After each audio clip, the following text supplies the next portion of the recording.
panique générale.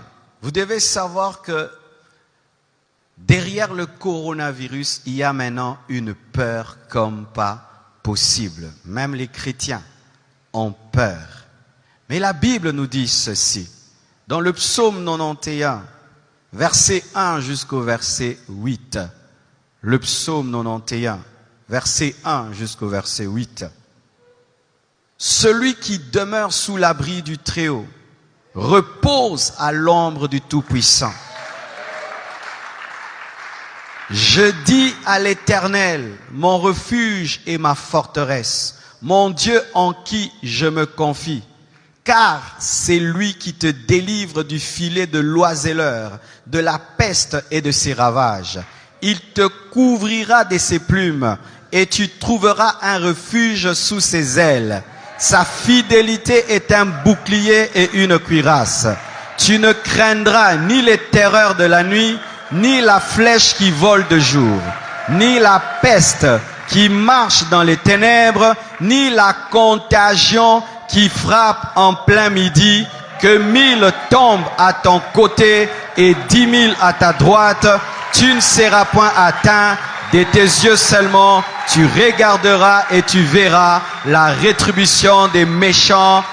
La foi, la foi, la foi, pas la peur, la foi, pas la panique, la foi, pas la peur. Le chrétien n'a pas peur de la mort. S'il meurt, il va au ciel. S'il vit, il prêche l'évangile. S'il meurt, il va dans les paradis. S'il vit, il adore Jésus. S'il meurt, il va dans la nouvelle Jérusalem céleste. S'il meurt, il va au paradis. Et s'il vit, il prêche l'évangile. Que je vive, que je meure, c'est bon. Que je vive, que je meure, c'est bon. Je vis, je vous prêche. Je meurs, je vois Jésus. Je vis, j'enseigne. Je meurs, je rentre auprès de Papa. Tout est bon. Amen. Ce ne serait pas normal que pendant que le païen a peur, le chrétien a peur. Dieu nous promet sa protection dans les épidémies. Dieu nous promet sa protection dans les pandémies. Une pandémie, c'est lorsque une épidémie quitte un continent et va vers un autre. Et là, nous sommes plus dans une épidémie, nous sommes dans une pandémie. Mais malgré la pandémie, Dieu te dit qu'il va te protéger, il va te garder, il va te sécuriser. Ne tombe pas dans la panique, ne tombe pas dans la peur de la mort. Dieu te protège. Amen. Mais est-ce que pour autant, parce que Dieu nous protège, parce que Dieu nous garde, que nous n'allons pas respecter les mesures sécuritaires? Est-ce que parce que Dieu nous garde, parce que Dieu nous protège, que nous allons continuer à nous saluer et mettre les mains sur nos bouches? Est-ce que parce que Dieu nous protège, que quelqu'un va tousser à côté de moi et je vais lui dire tousse encore? Est-ce que parce que Dieu nous protège, que quelqu'un sera enrhumé à côté de moi et plein de fièvre, que je veux lui dire ça ne fait rien? Non. L'équilibre. Je n'ai pas peur de la mort. Je n'ai pas peur de la maladie, mais je ne dois pas tenter Dieu. La Bible dit que vous boirez des breuvages mortels et vous ne mourrez point. Mais est-ce que pour autant tu vas prendre le poison? Si par mes gardes on t'empoisonne, Dieu te protège. Mais si tu sais que le plat est empoisonné, tu ne le prends pas. C'est pourquoi nous devons, malgré que nous sommes des chrétiens, respecter les mesures sécuritaires. On ne se salue plus avec les mains. Amen. On vous impose les mains de loin. Parce qu'un pasteur peut être vecteur de beaucoup de microbes.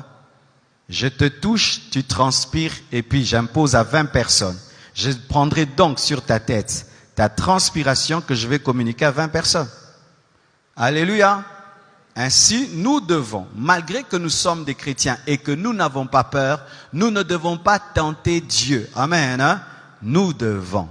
Alors nous ne devons pas nous moquer de ces églises, nous entendons en Europe, elles ont fermé. Ah, le pasteur n'a pas la foi, le pasteur n'a pas la foi, le pasteur n'a pas la foi. En Europe, il y a des gens qui ont été contaminés à l'église. Il y a des prédicateurs qui ont été contaminés. Il y a des familles de pasteurs qui ont été contaminées. Ce n'est pas parce que tu es chrétien que tu es fou.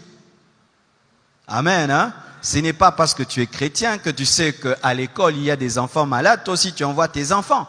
Ce n'est pas parce que tu es chrétien que tu es médecin que tu ne vas pas porter le cache-nez. Ce n'est pas parce que tu es chrétien que tu ne vas pas laver les mains. Ce n'est pas parce que tu es chrétien que tu ne vas pas veiller sur ta santé. Sinon, il ne faut pas manger. Dieu va te nourrir. Il ne faut pas te laver. Dieu va te laver. Amen, hein?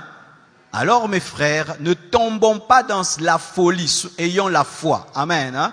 Même Jésus, quand on voulait le tuer avant le temps, il fuyait. Jésus fuyait la mort quand ce n'était pas le temps de mourir. Il n'a pas dit, je suis le crucifié, tuez-moi. Non, quand il était bébé, il a fui la mort. On l'a amené en Égypte. Chaque fois qu'on voulait le tuer avant le temps de Dieu, Jésus évitait, il fuyait. Mais quand le temps est venu, il a accepté la mort. Et la Bible dit ceci. Soyez simples comme des colombes, prudents comme le serpent. Donc, si demain on nous dit qu'il faut respecter un maître, tu respectes un maître. Amen. Hein? Si demain on dit, eh ben, maintenant il y a des millions de personnes, même au Congo, les églises ferment, on ferme. Fermer l'église, ce n'est pas fermer la foi. Fermer un bâtiment, ce n'est pas fermer l'église, parce que l'église n'est pas un bâtiment. Je vais venir là. Amen. Hein? Parce qu'il y a des gens qui, au nom de la foi, ils vont aller tenter Dieu et Dieu va leur prouver ce verset de Matthieu 4, versets 5 à 7. La Bible dit dans Matthieu 4, versets 5 à 7, le diable transporta